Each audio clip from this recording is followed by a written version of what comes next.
الحمد للہ رب العالمین والصلاة والسلام علی سید المرسلین اما بعد فاعوذ باللہ من الشیطان الرجیم بسم اللہ الرحمن الرحیم۔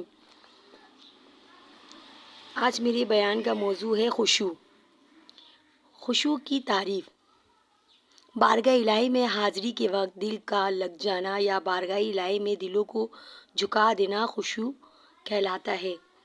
آیت مبارکہ اللہ عز و جل قرآن مجید میں ارشاد فرماتا ہے، پارہ 27 الحدید 16۔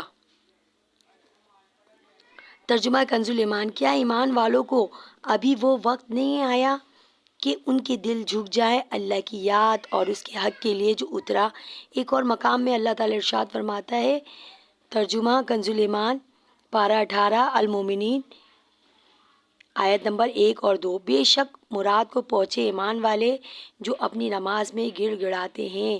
تفسیر خزائن العرفان میں ہے کہ بعض مفسرین نے فرمایا کہ نماز میں خشوع یہ ہے کہ اس میں دل لگا ہوا اور دنیا سے توجہ ہٹی ہوئی ہو اور نظر جائے نماز سے باہر نہ جائے اور گوشہ چشم سے کسی طرف نہ دیکھے اور کوئی عبث کام نہ کرے اور کوئی کپڑا شانوں پر نہ لٹکائے اس طرح کہ اس کے دونوں کنارے لٹکتے ہوں اور آپس میں ملے نہ ہوں اور انگلیاں نہ چٹکھائے اور اس قسم کے حرکات سے باز رہے۔ بعض نے فرمایا کہ خشوع یہ کہ آسمان کی طرف نظر نہ اٹھائے۔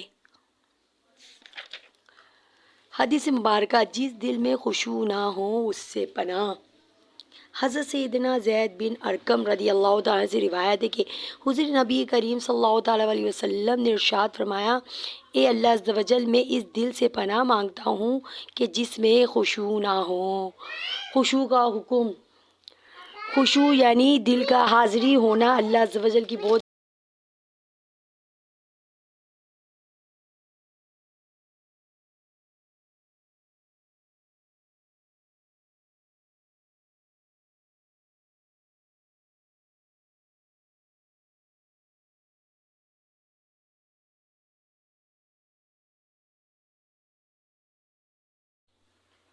بہت بڑی نعمت ہے۔ خشوع رضا الہی پانے، نجات دلانے اور جنت میں لے جانے والا عمل ہے۔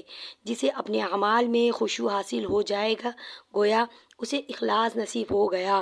حجۃ الاسلام حضرت سیدنا امام محمد غزالی علیہ رحمۃ اللہ الولی فرماتے ہیں، خشوع یعنی دل کی حاضری نماز کی روح ہے اور کم از کم مقدار جس سے روح باقی رہے وہ تکبیر تحریمہ کے وقت دل کا حاضر ہونا ہے، اور اس قدر سے بھی کم ہو تو ہلاکت ہے۔ اس سے زیادہ جس قدر حضور قلب ہوگا اسی قدر روح نماز کے اجزاء میں پھیلے گی۔ اور کتنی ہی زندہ لوگ ہیں اور حرکت نہیں کر سکتے، وہ مردہ کے قریب ہے۔ پس تکبیر تحریمہ کے علاوہ غافل اس زندہ کی مثل ہے جس میں حرکت نہیں۔ واضح رہے کہ خشوع کو عموماً نماز کے ساتھ ذکر کیا جاتا ہے، لیکن یہ عام ہے۔ حجۃ الاسلام حضرت سیدنا امام محمد غزالی علیہ رحمۃ اللہ ولی فرماتے ہیں، جان لیجیے کہ خشوع ایمان کا پھل ہے اور اللہ عز و جل کے جلال سے حاصل ہونے والے یقین کا نتیجہ ہے۔ جسے یہ حاصل ہو جائے وہ نماز سے باہر بلکہ تنہائی میں بھی خشوع اپناتا ہے، کیونکہ خشوع کا موجب سبب و علت اس سے بات کی پہچان ہے کہ اللہ عز و جل بندے پہ مطلع ہے، نیز بندہ اللہ عز و جل کی جلال اور اپنی کوتاہی کی معرفت رکھتا ہے۔ انہیں باتوں کی پہچان سے خشوع حاصل ہوتا ہے اور یہ نماز کے ساتھ خاص نہیں۔ اس لیے بعض بزرگوں کے متعلق منقول ہے کہ انہوں نے اللہ عز و جل سے حیا کرتے اور اس سے ڈرتے ہوئے 40 سال تک آسمان کی طرف سر نہیں اٹھایا۔ حکایت، ہر وقت خشوع میں ڈوبے رہتے۔ منقول ہے کہ حضرت سیدنا ربیع بن خثیم رحمۃ اللہ علیہ ہمیشہ سر اور آنکھیں جھکائے رکھتے تھے، حتیٰ کہ بعض لوگ آپ کو نابینا سمجھتے۔ آپ 20 سال حضرت سیدنا عبداللہ بن مسعود رضی اللہ تعالیٰ کے گھر حاضر ہوتے رہے۔ جب حضرت سیدنا ابن مسعود رضی اللہ تعالیٰ کی کنیز انہیں آتی دیکھتی تو کہتی کہ آپ کے نابینا دوست تشریف لائے ہیں۔ حضرت سیدنا عبداللہ بن مسعود رضی اللہ تعالیٰ عنہ اس کی بات سن کر مسکرا دیتے۔ آپ رحمۃ اللہ علیہ جب دروازہ بجاتے، کنیز باہر نکلتی تو انہیں سر اور آنکھیں جھکائے دیکھتی۔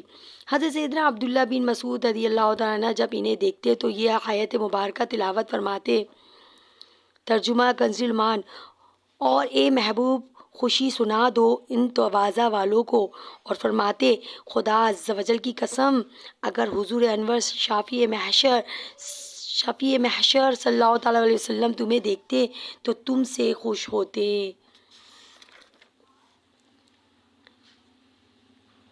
ایک آیت نمبر 2، نماز میں خشوع و خضوع۔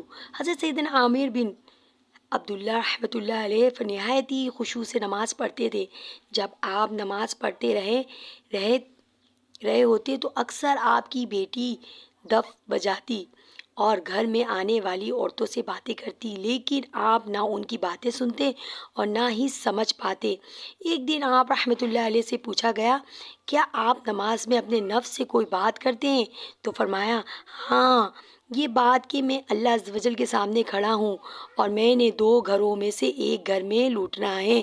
عرض کی گئی، کیا ہماری طرح آپ بھی نماز میں اموار دنیا میں سے کچھ پاتے ہیں؟ فرمایا، مجھے نماز میں دنیا کے خیالات پیدا ہونے سے یہ بات زیادہ پسند ہے کہ مجھ پہ تیروں سے حملہ کیا جائے۔ خشوع کے فضائل یہ ہیں۔ خشوع والوں کی فضیلت قرآن میں بیان کی گئی ہے۔ خشوع سے نماز ادا کرنے والے کے پچھلے گناہ بخش دیے جاتے ہیں۔ خشوع سے نماز پڑھنے والے کی نماز کامل ہے۔ خشوع سے نماز ادا کرنے والے کی نماز مقبول ہے۔ نماز میں خشوع کی خود حضور اکرم صلی اللہ علیہ وسلم نے ترغیب دلائی۔ خشوع کے ساتھ نماز ادا کرنے والا رب العزت کے قریب ہو جاتا ہے۔ خشوع کے ساتھ نماز ادا کرنے والے کی نماز کی طرف تعالیٰ نظر رحمت فرماتا ہے۔ خشوع کے ساتھ 2 رکعت ادا کرنا بغیر خشوع کے پوری رات قیام کرنے سے افضل ہے۔ عزم خشوع پیدا کیجیے کہ یہ دل کی خشوع پر دلالت کرتا ہے۔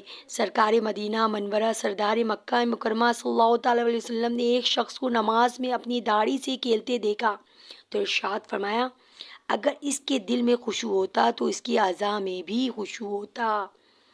خشوع سے متعلق بزرگان دین کے واقعات کا مطالعہ کیجیے۔ ایسے واقعات پڑھنے سے اعمال میں خشوع پیدا کرنے کا مدنی ذہن بنے گا۔ ایسے واقعات جاننے کے لیے حجۃ الاسلام حضرت سیدنا امام محمد غزالی رحمۃ اللہ علیہ ولی کی معاینات تصنیف احیاء العلوم جلد صفحہ نمبر 529 سے مطالعہ کیجیے۔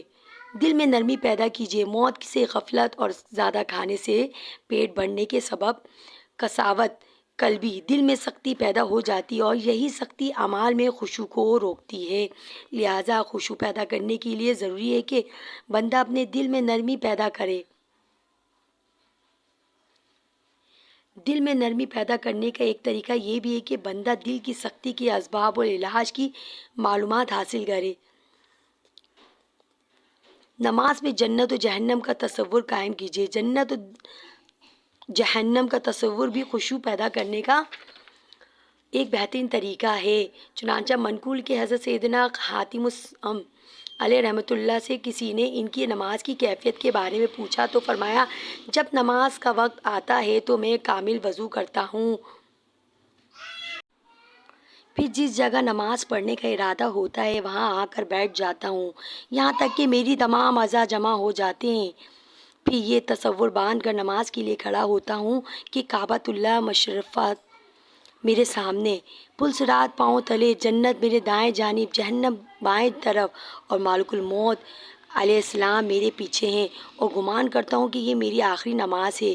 پھر امید و خوف کی درمیان حالت میں ہوتا ہوں، پھر حقیقتاً تکبیر تحریمہ کہتا ہوں، پھر ٹھہر کر قرات کرتا، عاجزی کے ساتھ رکوع، خشوع کے ساتھ سجدہ کرتا ہوں، پھر اخلاص سے کام لیتا ہوں۔ اس کے بعد میں نہیں جانتا کہ میری نماز قبول ہوتی ہے یا نہیں۔ آنکھوں کا قفل مدینہ لگائیں۔ اپنی آنکھوں کو ہر غیر شرعی منظر دیکھنے سے بچائیں۔ بندہ جو منظر دیکھتا ہے وہ اس کے دل میں نقش ہو جاتے ہیں۔ دل غفلت کا شکار ہو جاتا ہے۔ بندہ جب بھی کوئی نیک عمل کرنے لگتا ہے وہ اس کے دل میں نقش ہو جاتے ہیں۔ دل غفلت کا شکار ہو جاتا ہے۔ بندہ جب بھی کوئی نیک عمل کرنے لگتا ہے تو وہ